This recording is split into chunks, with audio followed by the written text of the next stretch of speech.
everybody, welcome back to another video. If you're new here, my name is Misha. I make videos all about sustainability and vegan lifestyle, and today I'm going to show you the kit that I'm going to put together so that I can make sure when I'm traveling I have everything that I need to be as sustainable as possible when it comes to eating out and drive-thrus and that kind of stuff. So first I'm going to talk to you a little bit about styrofoam and the sustainability of styrofoam, which, as you may imagine, it is not very sustainable. And the majority of containers that you get when you get takeout or when you don't eat all of your meal and you want to take the rest of it home with you is going to be styrofoam. So we were actually out to eat the other night, and I've been wanting to do this for a while just to make sure that we are as sustainable as possible, but with COVID just recently kind of coming to a better place when it comes to eating out and being out in public, establishments may not have been as likely to allow you to use your own container,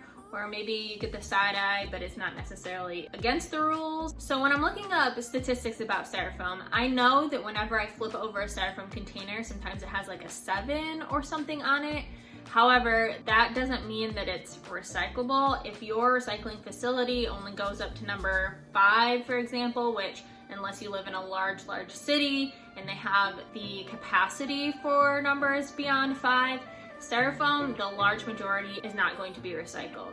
What I did find out, and what I was shocked, I know styrofoam ends up in the landfills a lot, but what I did find out is that 30% of our landfills are made up of styrofoam, which is crazy. I know people get their morning coffee, and that's probably where a lot of it comes from, but takeout containers, everything like that, it is a lot worse than what I thought. The world produces 14 million tons of styrofoam each year, and Americans alone throw away 25 billion cups of styrofoam every year. And in 2020, almost 200 million Americans use disposable food storage, whether it be a cup of coffee, takeout, or taking the remainder of your meal home with you.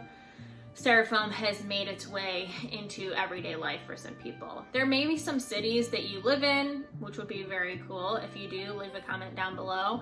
But there has been a slow transition to banning styrofoam plastics, and I don't live in a big enough city or maybe a progressive enough city for that to impact me. But if styrofoam is being banned, I assume the companies or the businesses that use styrofoam a lot will just transition to either a paper product or a product that's similar to this. So technically I think this is like a compostable product, which is better, but is it the best? Probably not. So what I'm going to do today is I'm going to look through my Tupperware and see what might be the best. I'm going to put together a kit and put it in my car so that when we go to eat, I rarely ever eat my full meal, so I don't have to feel bad about taking it home in styrofoam or gorging myself so that I don't have to use styrofoam. So let me show you exactly what that looks like. So the first thing you want to do is make sure that you're putting everything into a bag or container that you feel comfortable walking into a restaurant having on your arm or what have you. So there's a range of different things that you can use. You can use something like a tote bag. This might be a little bit too big, but just giving you an idea of this might be a good thing that you feel comfortable walking into a restaurant. If you don't get embarrassed or you don't care at all, then this part doesn't really matter, but just showing you different options. We have a ton of these drawstring type bags at home, so this would be a really great option. You can use it kind of like a backpack, throw your stuff in there, and a pretty good size as well. And then we also have something like this that again is almost like a shoe bag or something, but this might be not so easy to carry into a restaurant because it doesn't have really like a armhole or anything like that, but just use whatever you feel will work the best for you. Now the main goal when I think of going through the drive-thru or going out to eat, obviously I want a big enough container to fit all my food. That is kind of a given. But the additional things that I'm thinking about is, especially when going through the drive-thru, we get like slushies sometimes if it feels right, if it's a hot day or what have you. And then also we get fast food meals. So that obviously comes with forks, knives, spoons, that kind of stuff as well. So in the front of my car, either in your glove compartment or your center console, or even like in the back of a chair, one of your front chairs, I'm going to be putting utensils as well as some napkins if there's a spill or what have you.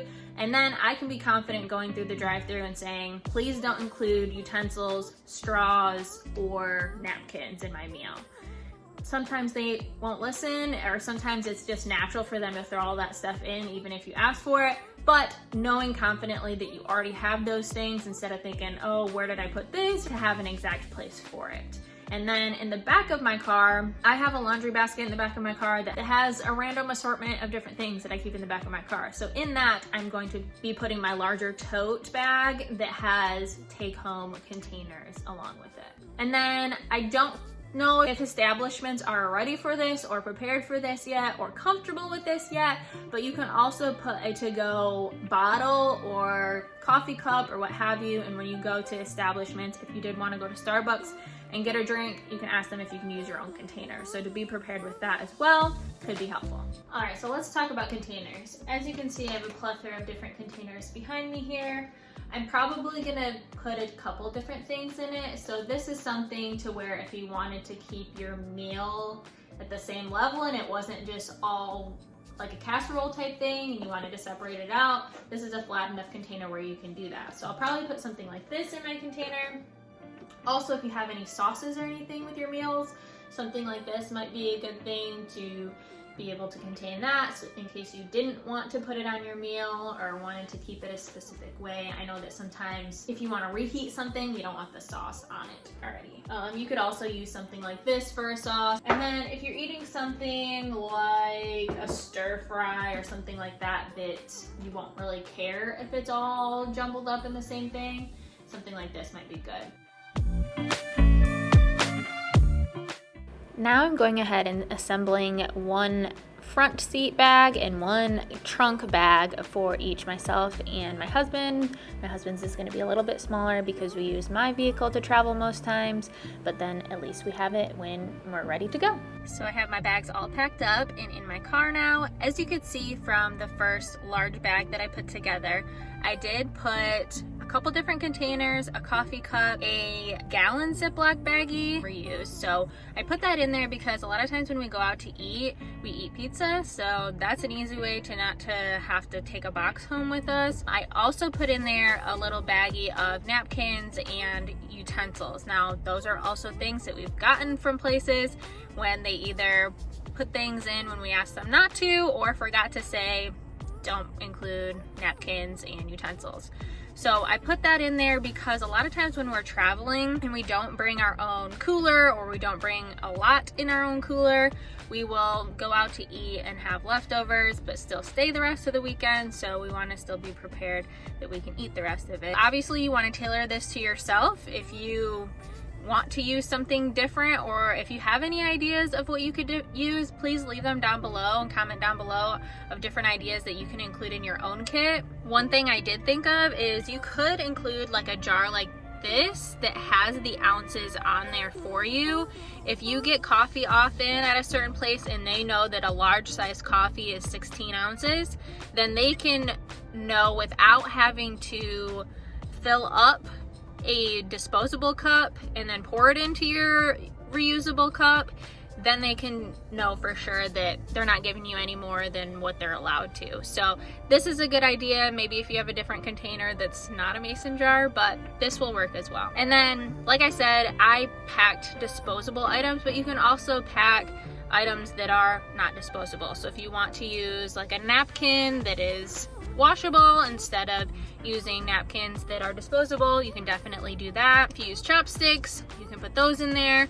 Anything else that you think would be applicable should work perfectly fine. And honorable mention, I have my reusable straw that I keep in my purse all the time that has my straw in here with a little cleaner. So that's definitely helpful if you have a purse or a bag that you normally have with you to take with you into a restaurant. And then that way when you're in there, you can say no to a straw if you like using a straw instead of just sipping out of the glass. So I have my reused little baggie here that I'm going to throw into my glove compartment, and I'm going to put my other bag in my trunk so that now when we go out to eat or happen to go through a drive-thru, we are fully prepared. And like I said, if you can think of anything else that would be super helpful to have in a travel bag like this when you're eating out, please leave it in the comments down below. I'd love to learn from you, and maybe others can too. If you like this type of content and you liked this video, please give me a thumbs up and subscribe if you haven't already, and I'll see you next time. Bye guys!